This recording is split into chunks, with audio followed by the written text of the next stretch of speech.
Hello and thanks for joining us for this special edition of Cronkite News. I'm Tyler Finger. Tonight we highlight top Arizona stories from our education team, reports on the state of our schools, the challenges our teachers face, and the successes of our students.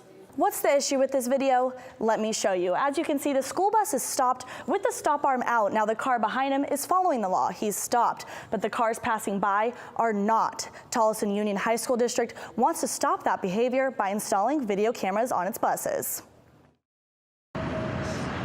When the flashing red stop sign comes out, that means stop, but a lot of drivers don't see it that way.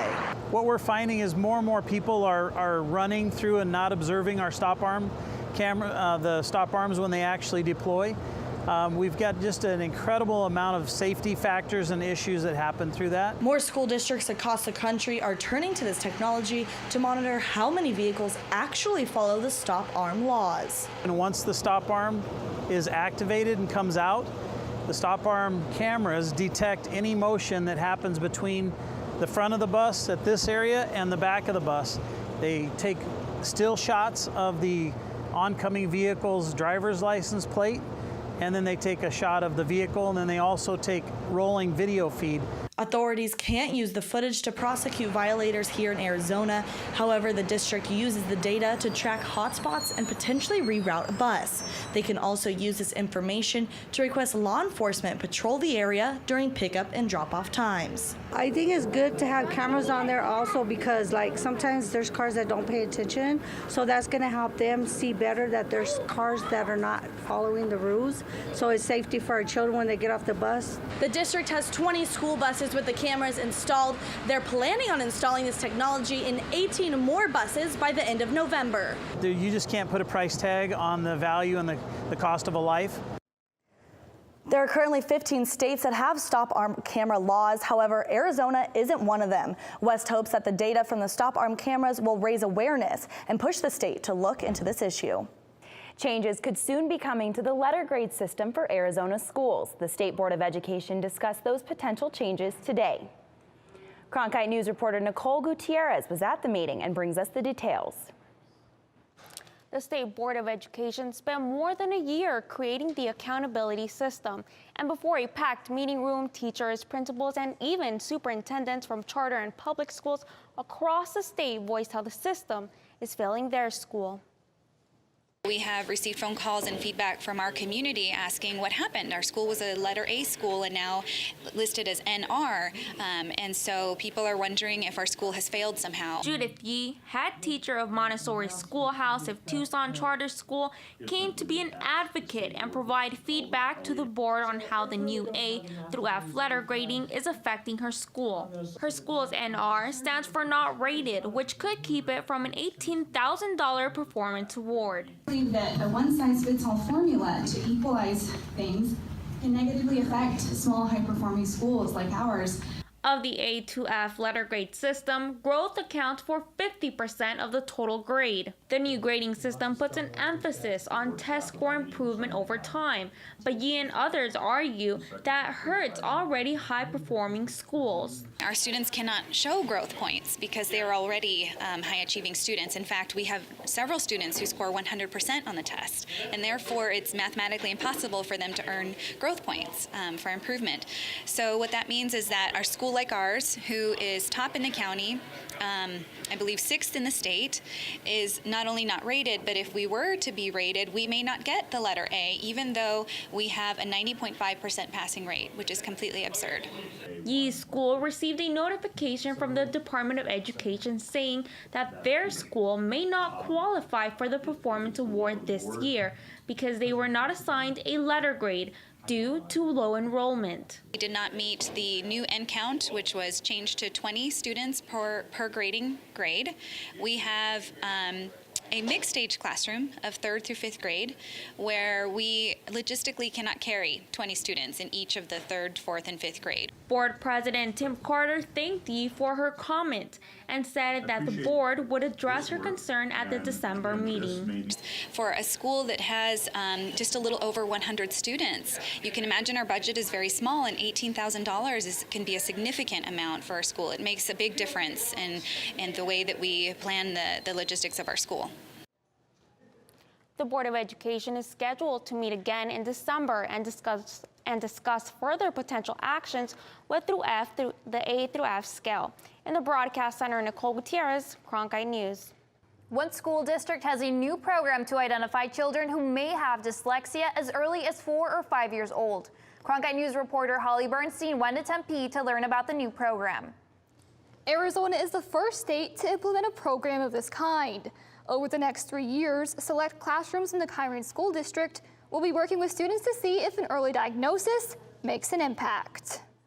I have a 12-year-old who I was noticing challenges first and second grade, but again, it's difficult to say that this is dyslexia unless you do some neurological testing. Bernadette Coggins, mother of 7th grader Zane, says it would have been easier to identify his struggles if he'd been diagnosed at a younger age. But if he had been given the opportunity to do some of these early interventions like this preschool pilot that we're starting, we would have been able to identify that he had some very specific struggles. Coggins worked alongside community members in the Kyrene School District to start the Dyslexia Preschool pilot program, the first program of its kind in the United States to begin identifying dyslexia in preschool kids.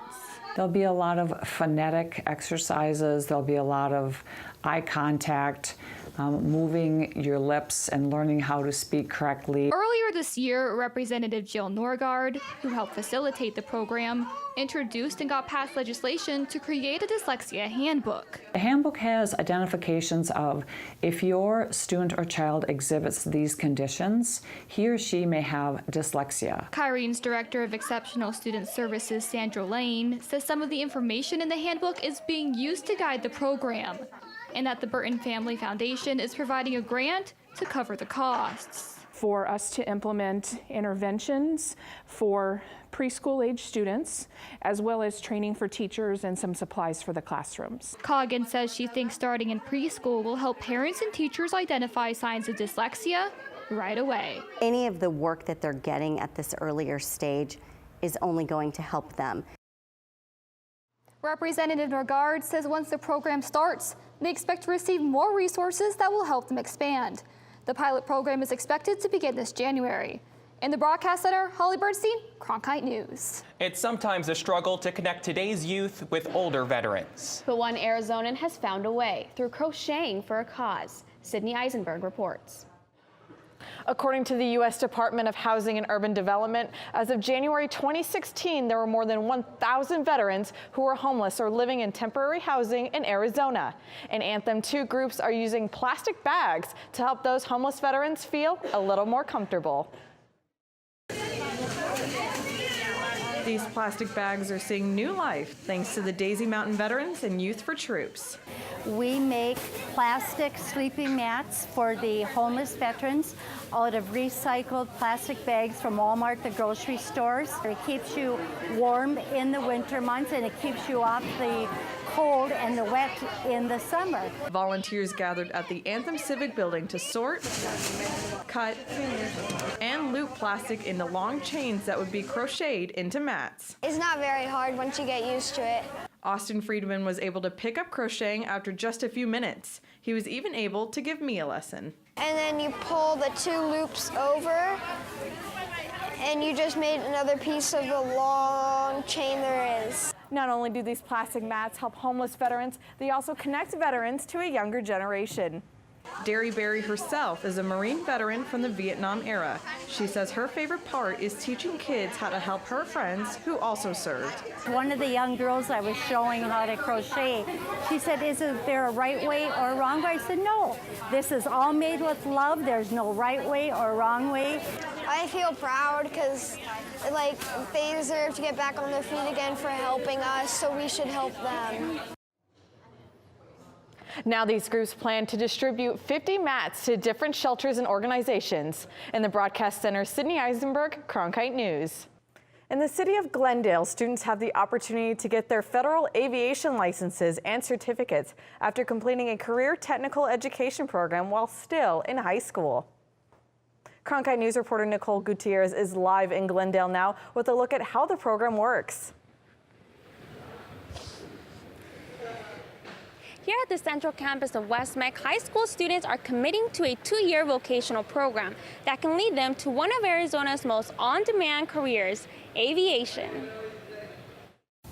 Intense, lots of fun, but they're going to learn a lot.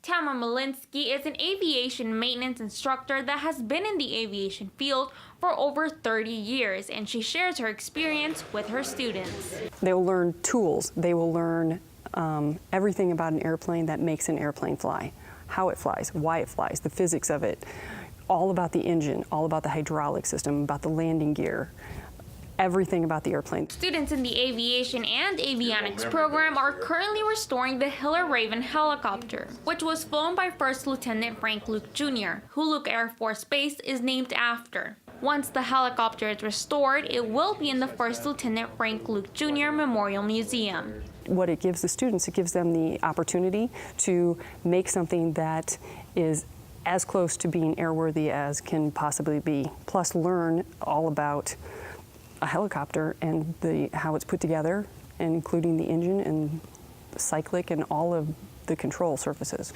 Hands-on experience that students can apply to many areas within the career. Whether you're going to end up using it professionally or not, you have a much better understanding of how things work, both on the aircraft and just generally on that kind of manufacturing level. Melissa Kogan started the program her junior year of high school and is now taking the avionics program as an adult. Due to skills attained on the campus, Kogan has work experience in the field. I'm actually working over at the Goodyear Airport for Lufthansa aviation training, and they have me working as an A&P right now, but they're looking to get me into the avionics portion as well. Students apply during their sophomore year, and if accepted to the CTE program, they're required to complete 1,948 hours of coursework. Once graduated, they have the option of returning and taking the avionics program. In Glendale, Nicole Gutierrez, Cronkite News.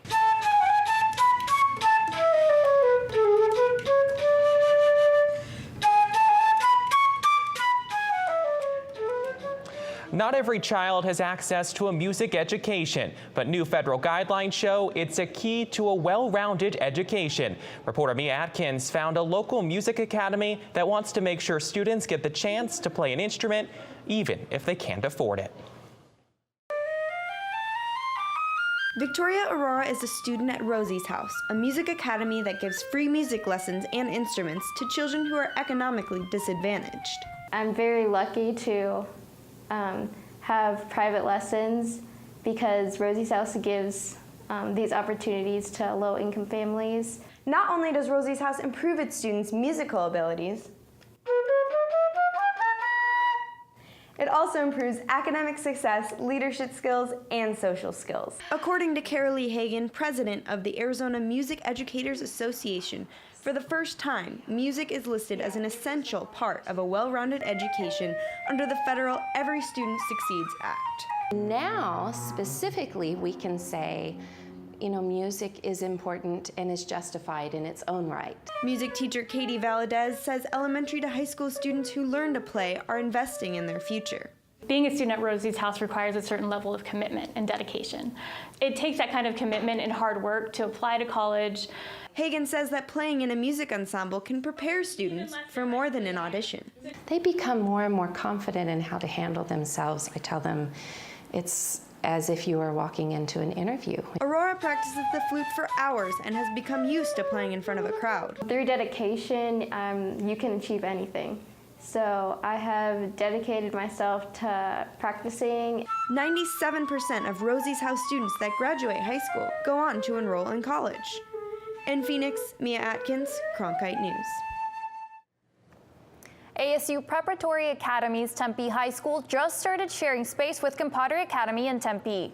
Now the schools are partnering to offer more choices to Compadre students. Marcia Opong takes us to the combined campus.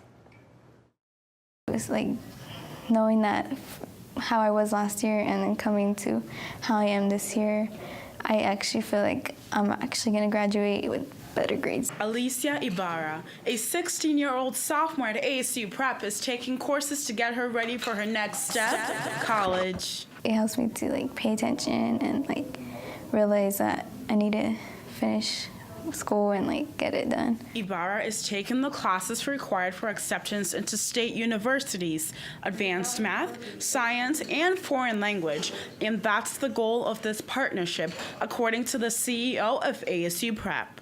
A student should not go to college because they didn't have that as an option. Starting junior year, students can begin earning college credit as well to give them a head start. Just think about the potential of what we can be as a school where we can actually ensure that all of our kids are actually college graduates to be productive citizens out there. All students can achieve at the highest levels when given the right opportunity. Ibarra says her classes are tough, but she's focused on the end goal. After you get used to it, it's a lot better. The school says a total of 133 students in the past year have graduated from ASU Prep with 295 college credits earned. In Tempe, Marcia Opong, Cronkite News. Each student at an ASU Prep receives guidance and mentorship to start exploring their future career interests before they graduate. Students at Potter will also have access to the college prep curriculum starting in November. A new program forgives student loans for teachers willing to stay in Arizona. Reporter Madison Connor talked with one of the participants in the Arizona Teachers Academy to see how it's changing her life and the lives of her students. You five are my committee. The Arizona Teachers Academy is a program that is supposed to aid the teacher shortage here in Arizona by waiving tuition for teachers to stay in state after graduation. So I'm a single mother, and the tuition forgiveness is a big deal for me, because even though I may qualify for some loan forgiveness with other kinds of federal programs, that's not always a guarantee. ATA says it does more than just waive tuition fees. Participants put in time and effort to learn new ways to be the best educators they can be. We have monthly site-based meetings where I'll come out to the west side or out to the east side and we all meet and then we revisit that work that they're working on. So we look at their data and then take that information and then help support in coming up with new strategies that they can use in the classroom. And these hands-on skills haven't gone unnoticed in the classroom. What I like about her is that she always makes these activities with us, and she makes things more interactive. Like today, I liked what we did. And it kind of gets everybody to participate and to talk and get to know each other better. Other than getting highly trained professionals back into classrooms, the program is designed to inspire teachers. I think it's really important for us to get students excited about teaching again, and I'm hoping to inspire them so that they can go out as leaders once they exit this program and really try to make a difference in education. Shimonik says she sees that passion in her colleague. From my experience, subbing in a wide range of schools and the faculty that I've worked with, that they really care about what they're doing. In Phoenix, Madison Connor, Cronkite News. Valley teachers protested their pay Monday with peanuts. They delivered bags to the governor's office. Cronkite News reporter Steven Sidner went to the Capitol to crack open the problem the teachers are facing. We have over 1,000 classrooms in the state that don't have any qualified teacher in them, and we have had over 500 teachers already quit this year. Joe Thomas, president of the Arizona Education Association, says teachers deserve the 10, 15, and 20% raises given to Governor Doug Ducey's staff. It's outrageous. It's demeaning, and it shows a lack of leadership and decisiveness on the part of the governor. We demand that the governor match those raises with our teachers right now. Thomas believes that Arizona teachers deserve a 20% raise. We believe that teachers across the state would stay, commit to our school districts, commit to our students, and even more so, we would recruit new teachers to the schools and make sure that they would feel safe and want to be able to be part of our state and stay longer. AEA Vice President Marisol Garcia also suggests the state should look at creative ways to fund the raise, possibly through corporate taxes. Parents like Melinda Ayers are concerned low pay is driving good teachers out of the state and the profession. Last year, one of them left the profession entirely because she realized she could make more money waiting tables. In a statement to Cronkite News, Patrick Patak, Governor Doug Ducey's senior press secretary, said, in most cases, raises were given through promotion with expanded roles and responsibilities using existing dollars. Patak additionally said that new dollars are going to education, including $68 million for a permanent pay raise for teachers. Meanwhile, Garcia is begging parents to stand with them. I want you to join us and demand that we're treated with the respect that we deserve. In Phoenix, Steven Sidner, Cronkite News. Ducey's office also says that the governor's office has not increased its budget since 2008. Spinning out a Mustang, texting while driving, and wearing impairment goggles while driving. These are just some of the paces teen drivers are being put through. Reporter Sydney Eisenberg is live in downtown Phoenix with a look at how these exercises are helping young drivers. The Ford Driving Skills for Life program is making a stop here in Phoenix during its national tour. And while spinning out a Mustang may be fun for teenagers, it actually gives them valuable experience they may have only gotten if they were involved in an accident. Connie Chastain is a mother of 3 boys, 2 of whom are able to drive. She says she has already experienced what many parents of driving teens fear. Loss of control during a rainstorm. It's something we don't get very often here, so inexperience came into play. He didn't, the whole braking system, and he locked up the brakes. Everyone was fine, but we did come and do this afterwards. So that was a driving force. At the time, Chastain brought her oldest son to the Ford Driving Skills for Life driving program. Now that her middle son is licensed to drive, she's brought him to the program too. Statistics show that 60% of vehicle crashes of newly licensed drivers are due to inexperience. So that's what we're doing. We're providing some experience to newly licensed drivers. Now out here on the course, students can learn everything from what it's like to drive impaired using driver impairment goggles to even skid recovery in one of these 2015 Mustangs. The Ford Driving Skills for Life program is putting teens behind the wheel with a professional driving instructor. Don't hit none of my little orange people. On a closed course at the Phoenix Fire Training Academy. All 4 of the hands-on activities give teen drivers knowledge in vehicle handling, hazard recognition, speed and space management, and distracted or impaired driving. Do better this time. All factors that typically lead to accidents among young drivers. Chastain says she is happy someone is able to give her newly licensed drivers some much-needed experience. No matter how much you're out with them for that 6 months they have their permit, they don't get enough experience in to make you feel, like great. The program plans to help approximately 1,000 teen drivers during its stop in Phoenix. Now the Ford Driving for Life skills, will be located at the Phoenix Fire Training Academy through November 12th. Newly licensed teens as well as their parents are invited to attend. Live in Phoenix, Sydney Eisenberg, Cronkite News. Building homes and offices takes certain skills, and today, students who are interested in those careers were able to see firsthand what it takes to work the backhoe and build walls. Cronkite News reporter Bailey Moore takes us to the 15th annual Arizona Construction Career Day. My brother, my oldest one, he always wanted to take over the farm and do the whole family business and everything. I never really wanted to sit on a tractor for 8 or 10 hours a day. I'd rather work on it and be a little bit more handy. Every year, construction companies from all over the valley take part in the Arizona Construction Career Days.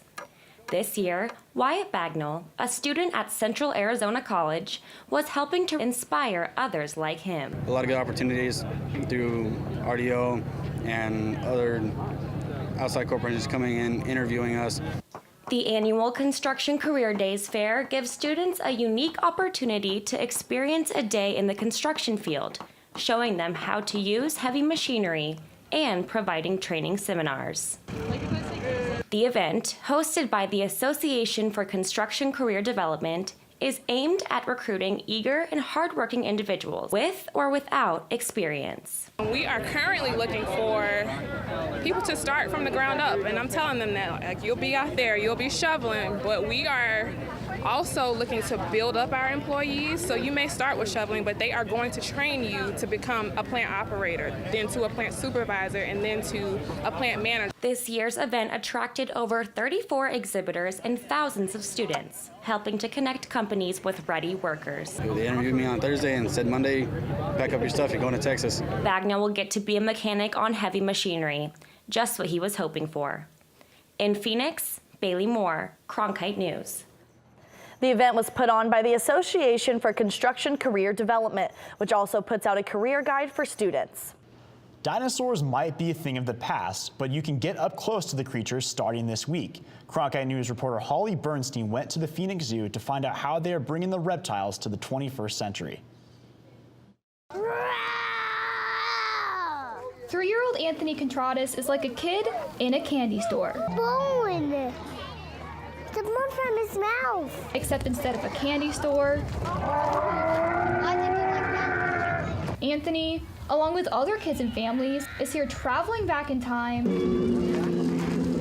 to see the Dinosaurs in the Desert exhibit at the Phoenix Zoo, which officially opens to the public Friday. Anthony knows 3 kinds of dinosaurs: T-Rex, Brontosaurus, and Triceratops. But there are many more here at the zoo. Kids and adults can come to the Phoenix Zoo to see 23 of these dinosaurs, 17 of which are animatronics. The exhibit is open until the end of April.